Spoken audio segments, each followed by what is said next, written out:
Cédric Louboutin, responsable de l'offre financière chez Ports en Part, et je suis ravi de vous retrouver avec Lionel Duverger, qui est notre expert analyse technique. Alors, on s'est dit que c'était un moment un peu opportun peut-être de faire un point marché. Inflation, hausse des taux, comment on parle de récession également, comment se positionner dans ce contexte ou un premier semestre un petit peu mouvementé, mais bon, les marchés le sont toujours, donc on commence à avoir un petit peu l'habitude. On va voir un peu la position qu'il faut avoir et comment un peu positionner son portefeuille pour affronter l'actualité que l'on connaît. Alors, quelques rappels sur l'organisation de la webconférence. Donc, vos micros et caméras sont coupés. On vous propose de poser vos questions via le chat, hein. Donc, vous envoyez des messages et puis on essaye d'y répondre soit au fur et à mesure de la conversation ou soit plutôt à la fin en fonction de la densité du programme. On est ensemble pour environ 30 minutes et puis après, on laissera place aux questions-réponses. Juste pour rafraîchir un petit peu les esprits, repositionnés, le 9 juin prochain, nous aurons à 18h une webconférence qui sera diffusée avec François Monnier d'Investir, des rédactions d'Investir et de Boursier.com, qui animera une webconférence avec Luciana Duprat, qui est conseillère chez Ports en Part, également Bertrand Lamiel qui s'occupe des gestions sous mandat et Edmund Ching qui est notre stratégiste chez BNP Paribas Wealth Management. Construire son portefeuille en période de risque.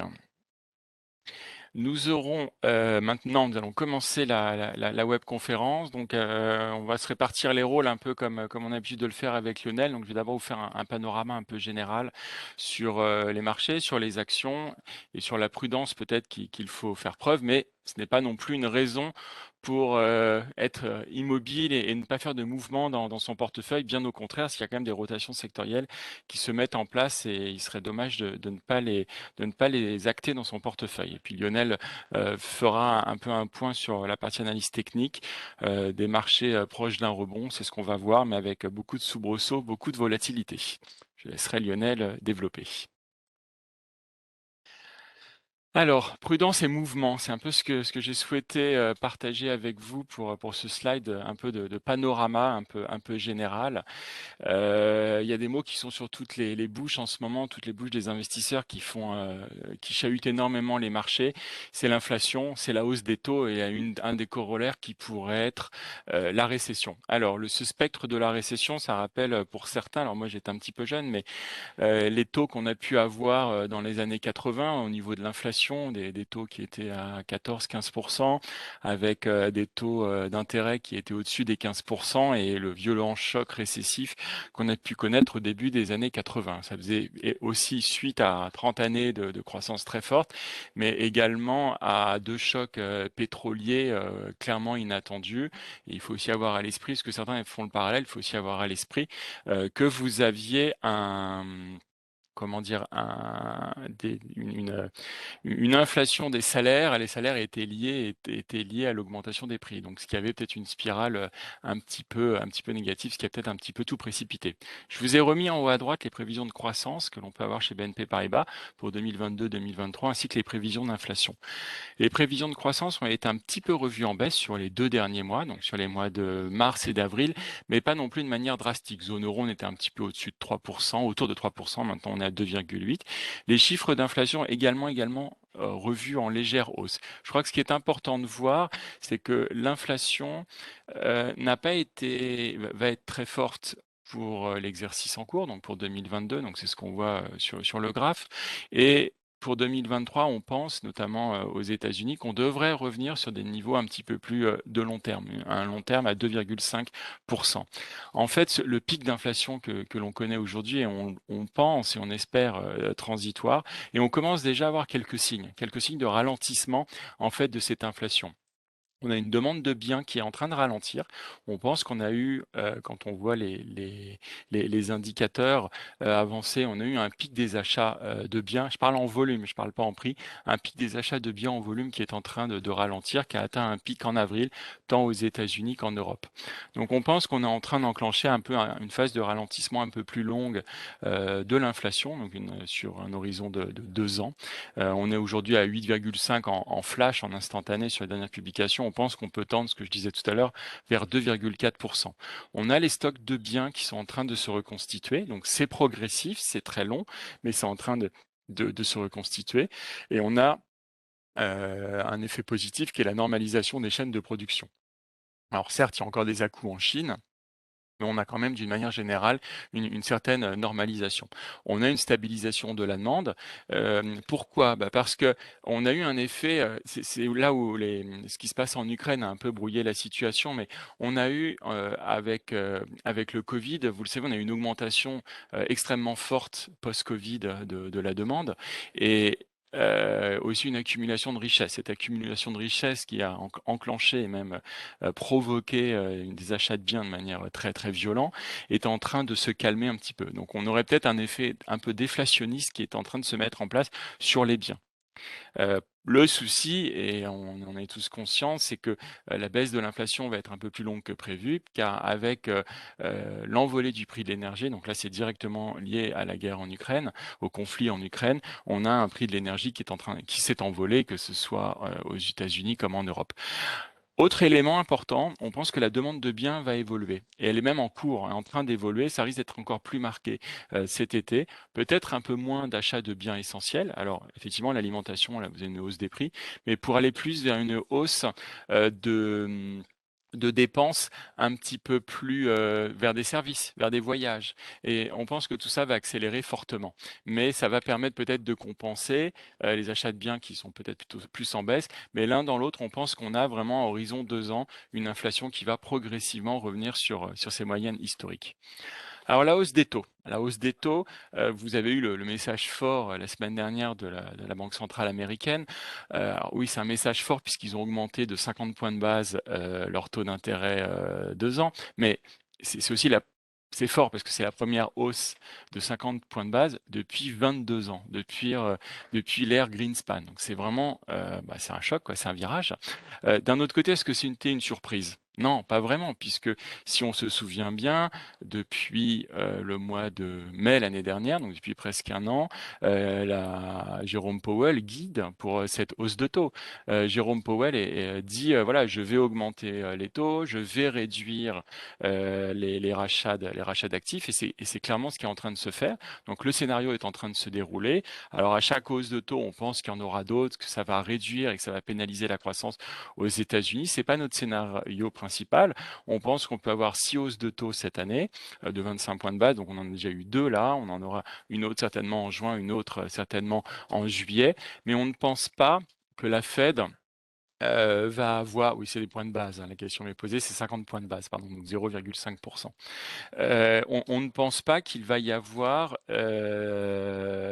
il va y avoir comment dire, un resserrement monétaire, notamment aux États-Unis, trop violent. Et donc qui pourrait entraîner une stagflation, parce que c'est une des principales menaces. On va avoir certainement on a un resserrement monétaire, mais quelque part, on avait des taux négatifs depuis plus de 12 mois, 12 mois, 14 mois. Donc c'est bien d'avoir un peu un retour, d'un retour à quelque chose un peu plus stable. Les annonces de réduction de bilan, c'est pareil, sont clairement ressorties en ligne avec les attentes.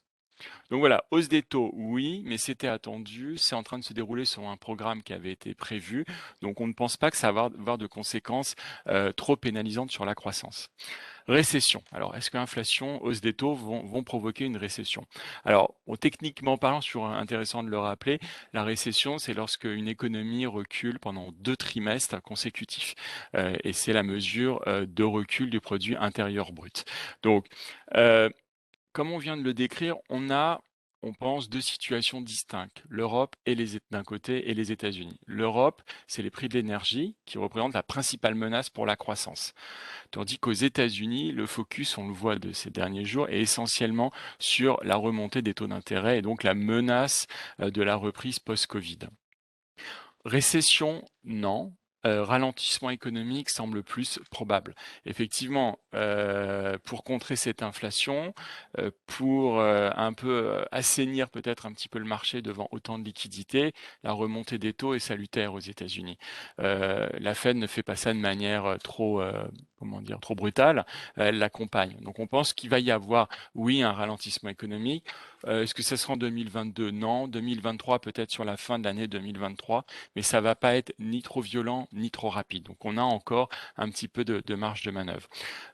En Europe, principale cause, bon, on l'a déjà évoqué, c'est le conflit en Ukraine. Il va y avoir effectivement sur les dépenses de consommation, ça a un impact direct. Est-ce que c'est pareil, ça va peser sur la croissance? On va dire que le pendant est peut-être moins l'impact sur la consommation que l'impact sur les finances publiques. Ça vous a pas échappé. Alors certes, en France, on est en période électorale, même encore maintenant, mais les autres pays font un peu la même chose. Il y a beaucoup de chèques qui sont faits pour soutenir cette consommation et donc des chèques énergétiques. Donc, il y a une crainte, ça va peser sur les dépenses budgétaires. Mais donc, si on dit dépenses budgétaires, endettement des États, un peu d'inflation, on va peut-être apprendre à vivre un peu avec. Alors, dans tout ça, ce que je vous mets en bas à droite, on garde une position neutre sur les actions, c'est-à-dire une position un peu plus prudente. Donc, c'est un changement qui a été fait début février, qui est maintenu aujourd'hui. Il faut être aussi clairvoyant. On est neutre, pourquoi? Parce qu'avec des taux réels à long terme qui restent quand même assez faibles, qui sont historiquement bas, et des conditions financières qui certes se durcissent, mais restent quand même accommodantes, on a quand même une tendance moyen terme sur les actions qui reste porteur pour même les actions mondiales. Alors, c'est vrai que les derniers indicateurs de morale, indicateurs de morale des investisseurs, mais aussi des chefs d'entreprise, on pense à l'indice IFO en Allemagne, mais aussi le sentiment des ménages ne sont pas bien orientés. On est même sur des niveaux de points bas, on peut remonter à 1992 pour l'indice IFO.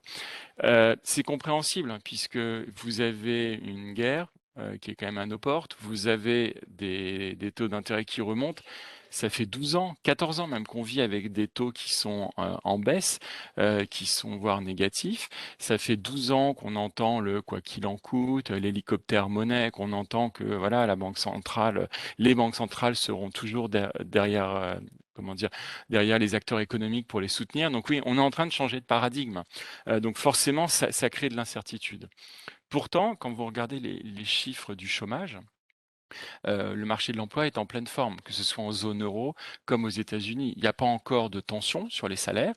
Niveau de l'emploi en Europe, on est supérieur au niveau de 2007. On a un taux de chômage qui est à 6,8%. On a atteint 12% en 2013. Donc on a quand même des données qui sont solides. Le chiffre des créations d'emplois aux États-Unis est sur les plus hauts. Le marché de l'emploi n'apparaît pas tendu pour autant. Donc on a quand même des bons indicateurs sur le plan du marché de l'emploi. Les sociétés, regardez les publications qu'on a eues au premier trimestre. La guerre en Ukraine avait déjà démarré, on avait déjà une inflation pré-conflit qui était déjà un peu significative.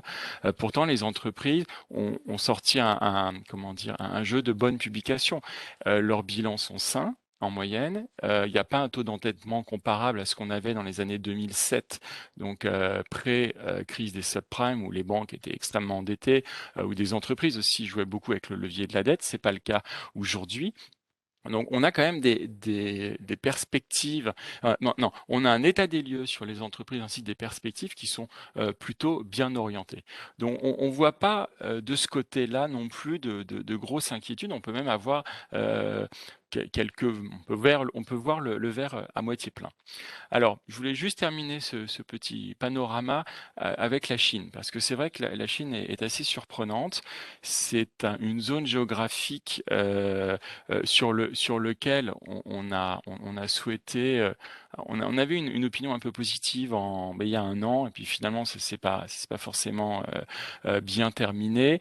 Euh, on est un petit peu en retard. Je crois que ce qui est important de voir, c'est qu'avec la politique de zéro Covid qu'ils appliquent, c'est en train de peser sur la consommation interne. Donc c'est vrai qui dit consommation nationale un peu en berne, ça pèse surtout nos secteurs à nous exportateurs vers cette zone. Alors on pense tout de suite au luxe, donc ces belles valeurs de croissance. Preuve en est, vous avez les ventes de détail en Chine qui ont chuté de 1,9% en mars. C'est la plus forte baisse depuis avril 2020, donc situation de Covid. On a une détérioration aussi en Chine des conditions commerciales. Donc on le voit sur le plan manufacturier, la production, sur le plan aussi de consommation intérieure, c'est un petit peu grippé. Alors l'autre levier sur lequel ils sont en train de jouer, les autorités chinoises sont en train de levier, pardon, de jouer, euh, c'est sur la réglementation. On l'a vu l'année dernière, il y a eu des tours de vis donnés dans tout ce qui était éducation en ligne, tout ce qui était jeu, tout ce qui était technologie. Ils sont en train un peu d'adoucir. On pense qu'également sur la partie immobilière, ils vont aussi un petit peu peut-être créer une bad bank, on espère. Ça permettrait de loger toutes les dettes, les créances douteuses dans cette bad bank et un peu d'alléger comment dire, la situation de l'immobilier en Chine. Sur le plan domestique aussi, on espère beaucoup des mesures de relance qui pourraient servir au domaine des infrastructures, le commerce en ligne, industrie de la santé, notamment de la pharmacie. Et puis enfin, on parle de santé. Ce qui peut être très intéressant aussi, c'est qu'ils adoptent les autorités chinoises, pardon, adoptent un vaccin ARN messager, ce qui jusqu'à présent, s'ils sont refusés, ça permettrait quand même de vacciner toute la population et de puis avoir cette position zéro Covid. Donc la Chine est un peu à l'arrêt en termes de consommation intérieure. Par contre, on sent qu'il y a des mesures qui sont en train d'être prises en interne. Et puis deuxième semestre 2022, ça va être peut-être la réélection pour un troisième mandat de Monsieur Xi Jinping. Donc peut-être une continuité qui va s'installer. Alors, si on... Oups, là, pardon, je suis allé un petit peu trop vite.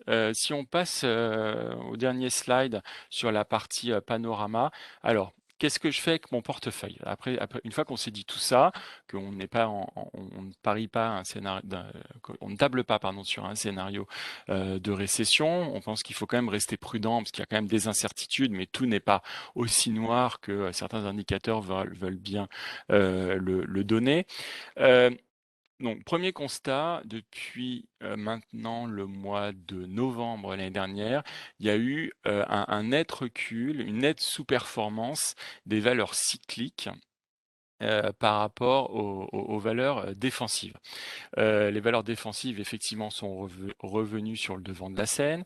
Des secteurs comme la santé, comme les utilities, donc services aux collectivités, comme l'alimentation, mais aussi la distribution alimentaire, sont des secteurs, on le voit, ça s'est accentué depuis le début de l'année, puis depuis quelques semaines, reviennent sur le devant de la scène.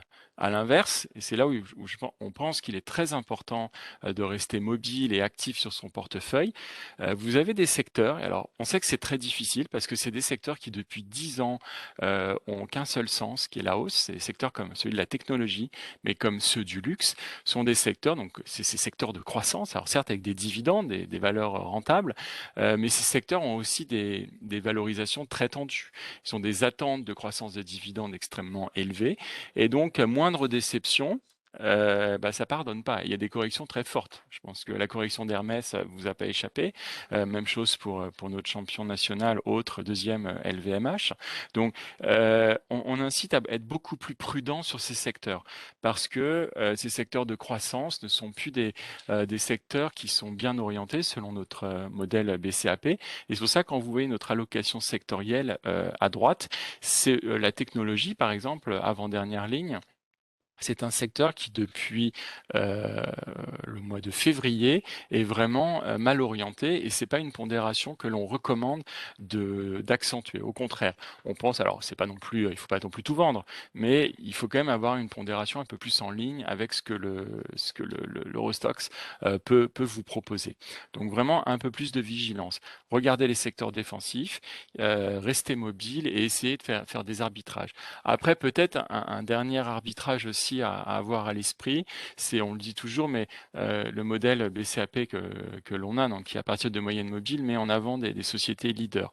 Vous avez dans chaque secteur des valeurs qui s'en sortent mieux. On constate, c'est pas une surprise, que des valeurs avec un bon pricing power, bon, bah, c'est des valeurs qui, dans un contexte d'inflation, peuvent passer des hausses de prix à leurs clients. Ben, ces valeurs permettent de préserver une partie de leur rentabilité et ce sont vraiment des valeurs à privilégier.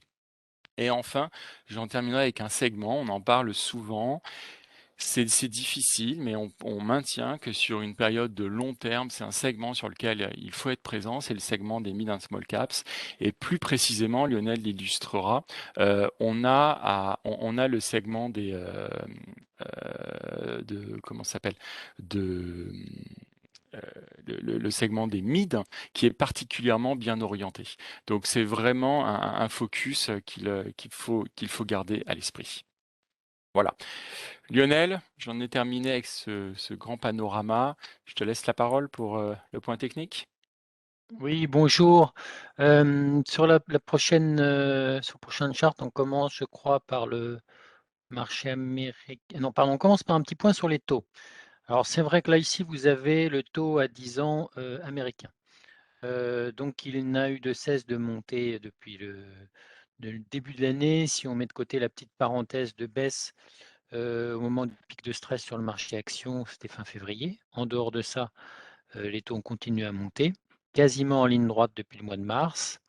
Il y a eu quelques incursions en zone de surachat. Vous avez le RSI en bas, là, j'ai symbolisé les entrées en zone de surachat en rouge. C'est arrivé à 3 reprises depuis le mois de mars. Ça n'a débouché que sur des micro-corrections mineures, des retours à la moyenne mobile 20 jours, haussière, en vert, et rien de plus pour le moment. Donc tant qu'on n'enfonce pas, qu'on ne retourne pas à la baisse cette moyenne mobile 20 jours, on reste dans un contexte de remontée de taux. Pour avoir une correction d'une partie de la hausse depuis le creux du mois de mars, il faudra enfoncer ce support-là. Il est testé ces jours-ci. Là, c'est une photographie il y a 2 jours. On a rejoint cette moyenne mobile 20 jours. On la rejoint actuellement. On va voir si elle tient une fois de plus ou si le contexte change et qu'elle est enfoncée, auquel cas il devrait y avoir peut-être une correction sur les taux. Sur la page suivante, c'est la même chose, c'est vraiment presque identique sur le taux à 10 ans allemand. On a le même phénomène. Donc, je ne m'étends pas plus. On change de sujet maintenant, on va parler du S&P 500. Donc, voici une photo du S&P 500. Donc, vous avez alors le phénomène qu'on a connu évidemment en début d'année, qui était un phénomène majeur, c'était le retournement baissier de la moyenne mobile 100 jours en rouge, qui avait été support tout 2020, fin 2021. Elle était enfoncée en janvier, résistance en février et résistance encore en mars. Donc, ça, ça change pas à moyen terme. Là où ça devient peut-être intéressant, c'est, j'ai un scénario peut-être de fin de correction qui se met en place. Si on considère qu'on a une correction en 3 temps depuis le pic de janvier, de type ABC, la vague de baisse, la vague de baisse qu'on connaît actuellement est de même taille que la précédente, celle de janvier-février. Ça, c'est un élément. Si on décompose, alors il faut faire un peu écarquiller les yeux, hein, zoomer, hein, mais si on décompose la dernière vague de baisse, celle qui est en cours, elle se déroule elle-même peut-être en 5 temps. Donc elle est peut-être en train de se terminer. Ensuite, on arrive également sur des niveaux de retracement qui sont attractifs. 50% de retracement de toute la vague de hausse de septembre 2020 au plus haut de début d'année. 50% de retracement, c'est intéressant. Cette correction en 3 temps. Bon, donc on pourrait plus, on n'est pas très loin d'une zone de survente sur garde du RSI. Donc on pourrait se dire qu'on est peut-être proche d'un point bas au moins intermédiaire et qu'on devra avoir affaire à un rebond dans les prochaines semaines. Donc ça, c'est le S&P 500 en dollars. Le dollar s'est fortement apprécié, notamment face à l'euro, depuis, quelques mois, de l'ordre de 7 sur 2 mois. Donc c'est pas négligeable. Ça veut dire que tous les actifs libellés en dollars, si on les convertit en euros, ils ont tout de suite meilleure allure. Donc c'est ce qu'on voit là. Je regarde le S&P 500 converti en euros. Donc là, on pourrait se dire que, ça ressemble à une correction à plat et pas plus. On n'a pas eu de nouveau plus bas quand on regarde le S&P en euros par rapport au creux du mois de février. Et du coup, vu comme cela, si on le compare à l'Eurostoxx, donc c'est le ratio relatif en vert en bas, et on s'aperçoit que finalement, il est plutôt les indices US sont plutôt dans une phase de surperformance. L'essentiel de ces surperformances vient de la devise, hein, de la force du dollar. Enfin bon, si on achète les marchés américains et qu'on n'est pas hedgé, on bénéficie de cette hausse du dollar. Donc, on se retrouve avec quelque chose de plutôt surperformant, même si ça s'est stabilisé depuis 2 mois. Ensuite, alors, à l'intérieur, on parle du marché américain, donc finalement pas si mauvais que ça, compte tenu de la force de la devise. Qu'est-ce qui fonctionne dans le marché américain? Qu'est-ce qui surperforme? Ce sont plutôt les paris défensifs. Vous avez ici le ratio relatif des valeurs cycliques par rapport aux valeurs défensives. Donc, on voit que depuis novembre, les cycliques sous-performent. Donc, les défensives surperforment. On a eu un enfoncement de la 200 jours. Donc, ça rejoint ce que disait Cédric. Peut-être dans son allocation de portefeuille, son allocation sectorielle, il faut ne pas oublier les secteurs défensifs. Page suivante. Alors là, j'ai pris un indice qui s'appelle le Nice Fang Plus Index. Donc ça, c'est un indice assez étroit qui représente seulement 10 très grosses valeurs. Donc vous avez les 5 classiques GAFAM et vous avez 5 autres valeurs du même genre, on va dire de la même famille, que sont Netflix, Tesla, Nvidia et puis Baidu et Alibaba. C'est un indice resserré et pondéré de 10 valeurs. Et on s'aperçoit qu'elles sous-performent. Donc ça, on le voit au travers du ratio relatif en violet en bas, ratio relatif par rapport à S&P 500. Donc il montre que les GAFAM, et enfin le Nice Fang Plus Index, qui a surperformé largement en 2020, peut-être trop, en termes de profondeur de mouvement et de rapidité, est maintenant dans une phase de sous-performance. Page suivante. Là, on revient en Europe. Ça, c'est le stock 600. Et on s'aperçoit que, à la faveur de la correction de ces dernières semaines, on atteint la zone de survente. Vous avez le RSI en bas qui est passé sous 30, qui est réputé être sa zone de survente. La dernière fois qu'il était en zone de survente, c'était fin février, début mars. Donc logiquement, à court terme, ça doit donner lieu à des phases de rebond derrière. Alors, les phases de rebond ne sont pas toujours immédiates, concomitantes par rapport au début de l'entrée en survente. Parfois être un tout petit peu plus patient que ça, mais c'était le cas en mars, fin février, début mars. Mais on devra avoir normalement une phase de rebond dans les prochaines semaines si on regarde cet indicateur de survente. Page suivante. Donc là, c'est comme sur les US. On est en Europe et on compare les défensifs par rapport au cyclique. Donc vous avez en haut l'indice des valeurs défensives, qui en gros navigue à plat depuis quelques mois. Et en bas, son ratio relatif par rapport aux valeurs cycliques, aux valeurs de croissance. Ce qu'on s'aperçoit, c'est que depuis le début de l'année, la surperformance des valeurs défensives s'est intensifiée et il réalise de nouveaux plus hauts relatifs. Donc on est bien dans un contexte de marché qui fait la part belle aux valeurs défensives et aux secteurs défensifs. On va refaire un point sur les secteurs juste après. Page suivante. Donc, FTSE, le FTSE 100, on en avait déjà un peu parlé les dernières fois.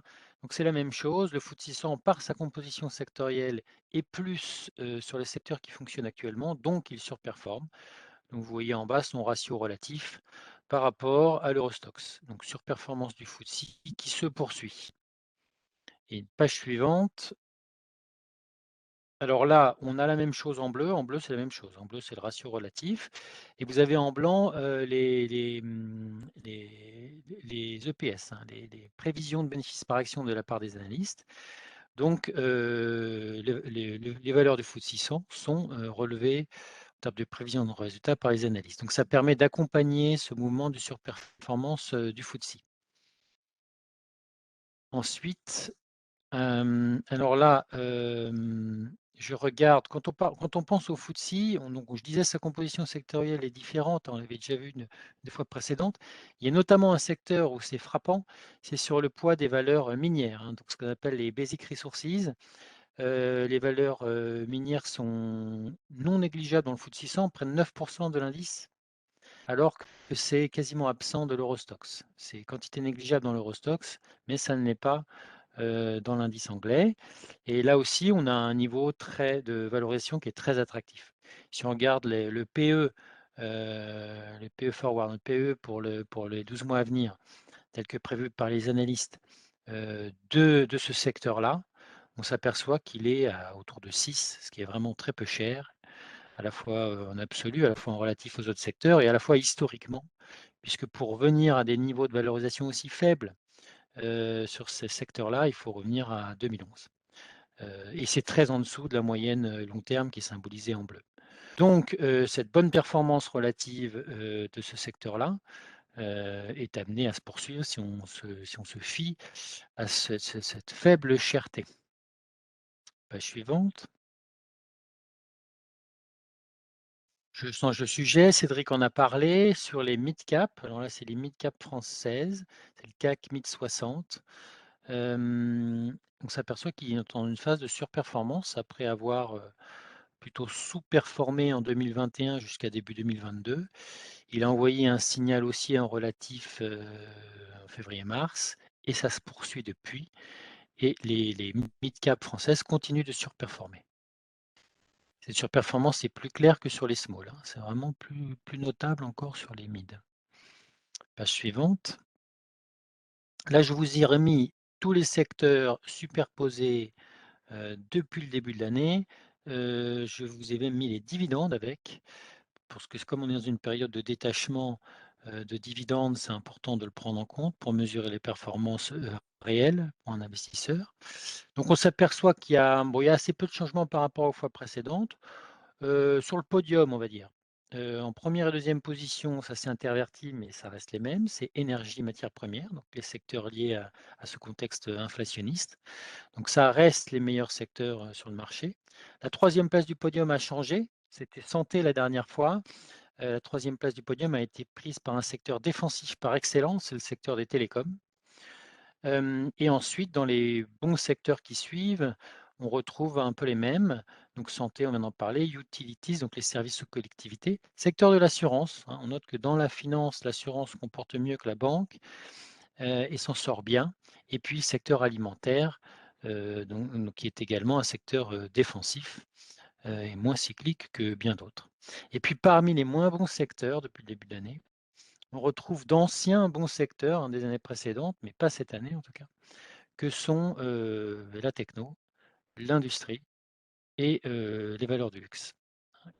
Et donc ça, c'est important puisque c'est les valeurs du luxe, si on regarde les LVMH, Hermès et autres, on s'aperçoit qu'elles ont surperformé quasiment sans interruption pendant 7 ans et que si on regarde des moyennes relatives long terme, c'est terminé cette année.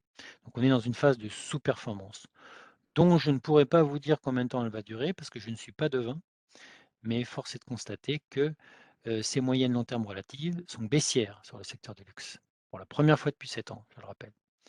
Donc ça a changé. Donc ça veut dire que au-delà des qualités intrinsèques fondamentales de ces valeurs, on se doit logiquement, hein, si on est factuel, on se doit de réduire la pondération de ce secteur dans nos portefeuilles par rapport à ce que ces poids avaient pu être dans les années précédentes.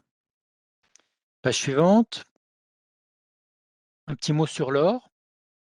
Donc l'or peut être considéré un peu décevant à court terme, puisqu'il y a une correction qui est non négligeable. Ceci dit, ça vient chercher la moyenne mobile de 100 jours haussière, ça vient chercher le trend haussier moyen terme en vigueur depuis l'été 2021, précédemment 4 fois support.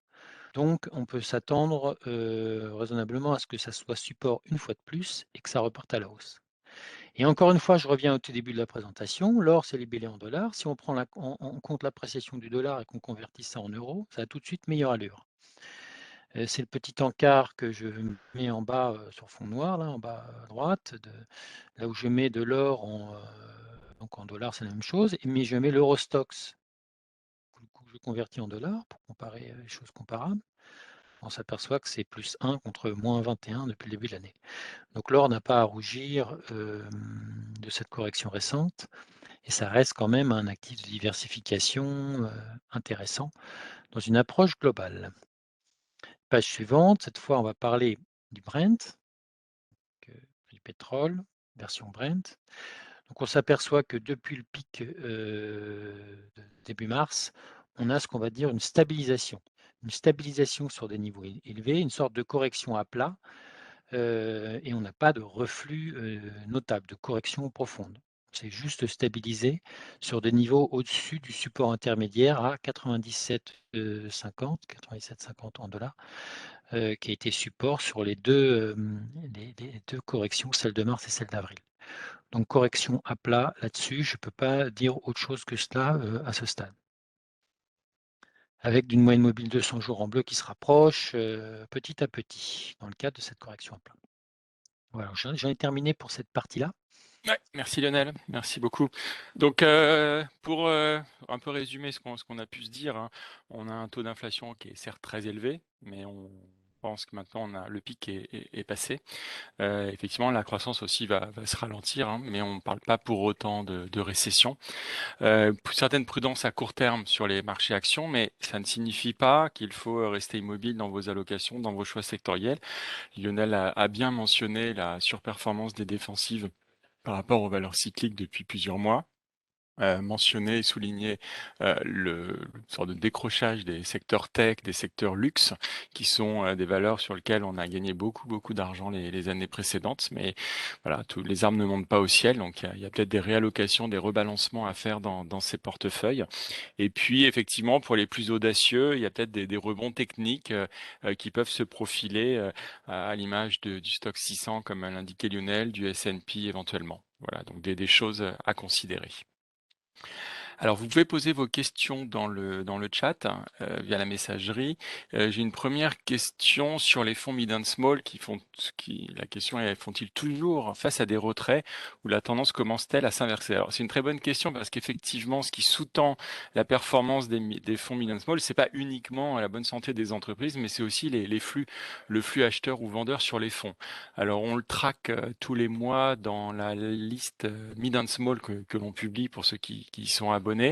Ce n'est pas glorieux, c'est toujours en retrait, mais on trouve que depuis un mois, la tendance est en train de ralentir.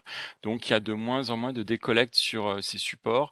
Ça fait quand même 18 mois que ça décollecte fort sur les Mid and Small. Donc, si on est toujours positif sur un investissement long terme, pardon, sur le segment mid and small et plus précisément sur le segment des mid actuellement, effectivement, la tendance de collecte n'est pas encore positive, pas encore bien orientée.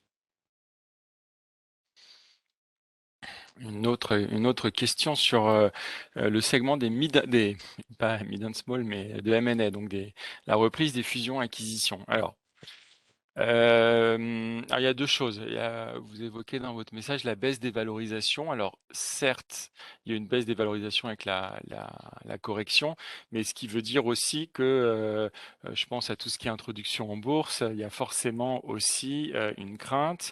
Il y a forcément aussi une crainte sur les perspectives même de croissance des entreprises, hein, puisqu'on n'a pas trop de visibilité sur leurs revenus, sur leurs marges. C'est pas impossible qu'on y ait encore une petite reprise côté des fusions-acquisitions, puisque on sort aussi de plans d'aide, on pense au PGE. Il peut y avoir des îlots d'activités intéressants qui sont peut-être pas forcément en bonne forme. Une entreprise en meilleure forme peut peut-être racheter. Donc je pense que c'est quelque chose à prendre en compte. J'ai une question sur sur l'objectif du S&P 500 si le scénario de rebond se matérialise. Donc si le rebond se matérialise, on pourrait se rapprocher de la fameuse moyenne mobile 100 jours, qui est baissière, qui était résistante, depuis son enfoncement en début d'année. Donc on peut considérer que, bon, le temps que ça se produise et comme celle-ci va baisser, ça pourrait se passer autour des 4 300 points sur le S&P 500. Donc pour vous donner une idée, 4 300 points, c'est à 9,5% de distance, 9,5% plus haut que la clôture d'hier, donc ça peut paraître, ambitieux. D'un autre côté, c'est ce que ça valait, au plus haut de la séance du 4 mai, hein, donc c'est pas si vieux que ça. Donc les choses peuvent aller vite, il y a toujours un peu de volatilité dans le marché, ça joue dans un sens et ça joue aussi dans l'autre quand ça repart. Tu as une question un peu similaire, mais à l'inverse, sur une valeur plancher du CAC, ou quels sont les supports, on va dire, pour le CAC si une correction forte s'installe? Alors sur le CAC, hem, j'arrive, je vais me le remettre sous les yeux. Donc la question est, dans un scénario plutôt défavorable, quelle pourrait être la valeur plancher du CAC? Donc si le CAC, continuait à baisser, quels seraient les prochains, niveaux support, à moyen long terme? Alors, un tout petit instant, je remets le chart sous les yeux pour pas vous dire de bêtises. Bon déjà, le CAC, il a ses points bas du 7 mars, hein. On en est encore relativement loin. C'est vers 5 750.